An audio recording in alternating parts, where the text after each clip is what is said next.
Jeff O'Neill. Thrilled.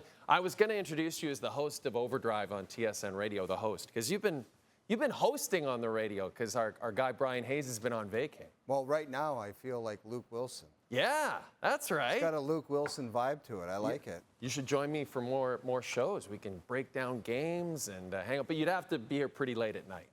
Yeah, that doesn't happen. Yeah, I don't think that's going to happen. Not happening. Okay, first of all, overall, what did you think? Like, just wild atmosphere, fun hockey. I thought it was great from start to finish. Yeah. Obviously, for the Canadians, they're going to look at that probably on the game tape and say there was a lull in there that we didn't really like. And if you look at their play 5-on-5, Jay, it's not like they overwhelmed the Swedes. And I think that Kempe goal that Binnington gave up, it was a big point in the hockey game because it turned the momentum.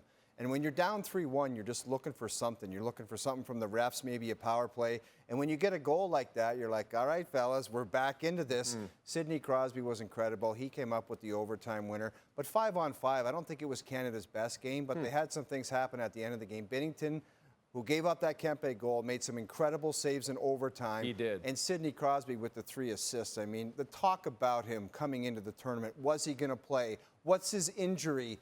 And then he has a performance like that. In the last 2 days, it seemed like the coaches and the players, all they were talking about is Sidney Crosby, about his skill set and his approach to the game and how all Sid talk, and he lived up to it tonight. Incredible. This play right here, I don't know, he doesn't look injured to me like that. Fended the player off and got it to Mark Stone. And this is pretty crafty right here in the neutral zone. He's just looking for somebody to give it to. He gives it to Marner, and it's a great shot by Mitch Marner. And I don't think, Jay, Mitch Marner had his best stuff tonight. Right. But John Cooper talked about being gamers and winners, and I think a part of that is, much like yourself, when you don't have your best stuff, you don't feel that great, you have a great show every time. That's right. The next day, I bounce right back. What weird question for you. You mentioned it. Not as great 5-on-5.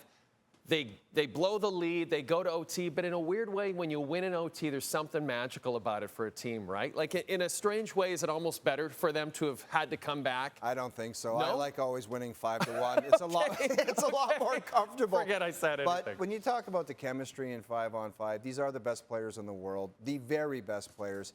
And it's a quick turnaround. Like, they got to figure this out quickly. So to expect chemistry from everybody and just think, like, I thought the way this game started, this was going to be a 6-1 game for Canada. They were going to completely overwhelm the Swedes. Yeah. But that just didn't happen. So when you're looking at 5-on-5 stuff, this is, again, showing the Sidney Crosby goal. Look at the patience here. And by the way, the Swedes, maybe get on the guy. Yeah. They just let him walk up the ice. I think they're in awe, like the rest of us.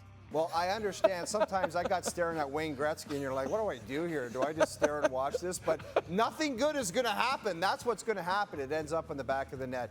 I just think they're going to look at this and say, guys, it's great to come through in the clutch, because if they don't win that game, Jay, they're in tough. Yep. Like, you got the Americans in a must-win situation, and the Americans are stacked. They look like they're going to have such a good team. But they pulled it out, and just from start to finish, Mario coming out, the applause, so cool. Everyone chanting for Sidney Crosby after the game. I don't know what more you could ask for as far as the first game.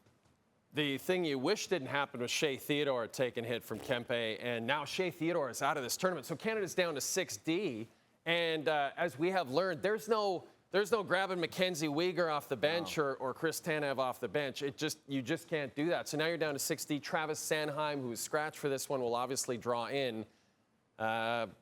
It's not an ideal situation, but you think they can handle it? I think they can handle it because the guys they have. Well, you look at Makar and Taves, you could throw those guys out there for 30 minutes a night. They're so good. Yeah. They always have the puck. They control the pace of the game.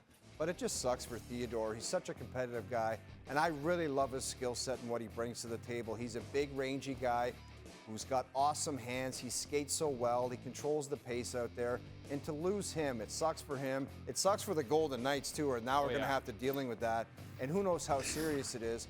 But he was kind of a key guy back there who was going to log a lot of minutes, and now he's gone. So Drew Doughty's going to have to step up. Pareko's going to have to step up. And Sanheim coming into the lineup's going to have to step up as well. He's a big Manitoba farmer, so it should work out pretty well. John Cooper said, hey, this is Jordan Binnington's net until it's not Jordan Binnington's net. You pointed it out.